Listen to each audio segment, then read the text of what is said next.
I'd like to welcome you to BeMoreNews.com and News Before the News, where we uncover the truth.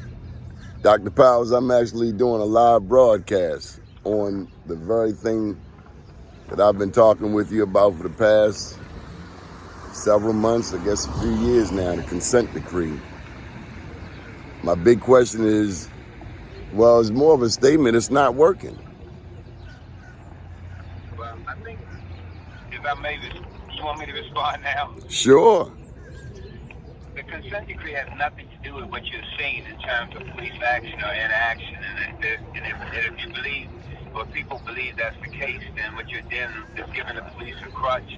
And it's a misrepresentation of what consent decrees do. What consent decrees do is require police in a constitutional way, which, to be quite frank, which is what they should have been doing all along. Constitutional policing and effective policing are not mutually exclusive. In fact, they should go hand in hand. That was the whole purpose of policing when it began. What you're seeing is officers not necessarily doing what they should be doing. Leadership not requiring them to do what they should do. And then they're leaning on the crux of this consent decree to keep us from doing it. There's nothing in the consent decree to keep you from intervening or taking legal constitutional police action against a crime. There's nothing in there that prevents you from doing it. It just says you have to do it in a constitutional way. You can't do it in the way we've seen it in Memphis. You can't do it the way we've seen it in Minneapolis. And you can't, but you can take legal police action. To suggest, and I know police officers suggest that, especially the police union, because their job, their goal is to have police, regardless of law, order, and justice, to police in any way they want to, not consistent with the reason that police exist in the first place. So when you see those things occurring, the shootings taking place, people loitering in the store, if there's a ordinance or a law against that, people doing drug dealers on the street, there's nothing in the consent decree that says it takes away probable cause. That's a constitutional issue. There's nothing in the consent decree that takes away police actions to act on crime. So if leadership is saying that, and if police officers are saying that, just because they're ill-informed, poorly trained, and they have poor leadership. And that's a simple case of it. But if it's not the consent decree, it's just bad policing. That's all to it. No one requires you to allow your town, your city, your area, your neighborhood, your community to be out of control of criminal activity. You have a right and a responsibility as a police officer, having taken that oath, to intervene in those areas where crime is taking place. And the consent decree doesn't say don't arrest people who violate the law. There's no consent decree says that, whether it's in Ferguson, whether it's in Florida, whether it's in Los Angeles, California, wherever a consent decree has been signed and put into place, there's no language in the consent. It just says you have to do it in a constitutional manner consistent with the law. And we keep blaming bad policing, bad police leadership, bad police training, bad first-line supervision of police officers. Because police officers join the police force relatively young. You can become a police officer at the age of 21, given the enormous responsibility and the power to remove another human being from existence based on your discretion, judgment, training, and the law.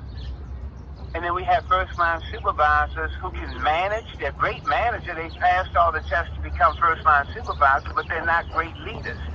And if you're going to have a field in which you allow individuals to enter at 21, knowing that the male brain don't fully mature until 26, the female brain at 22, then your first-line supervision has to be great, because then you will have police officers doing legal arrests, maintaining law and order without violating people's constitutional rights. They're not mutually exclusive. And don't ever let anyone convince you that unless you allow us to police any way we want to, and the way we did in Memphis, then we won't be effective. Because that's what that squad, the Scorpio Squad, said in Memphis. This is the only way we can be effective, is to treat the public like this.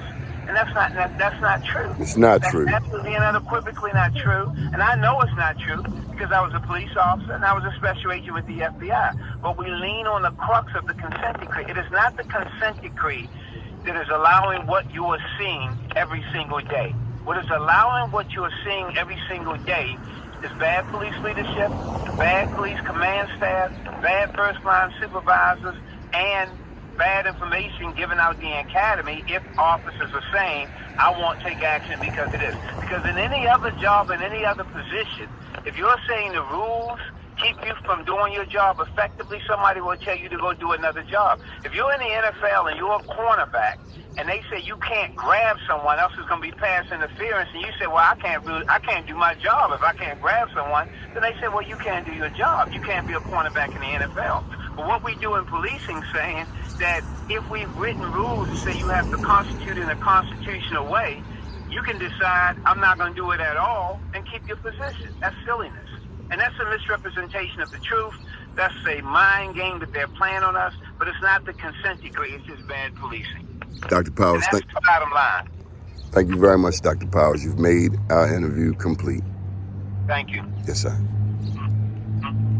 For those that don't know, the consent decree came about back when Catherine Pugh was elected mayor. She made it her business to go and get the consent decree put in place as a result of Freddie Gray.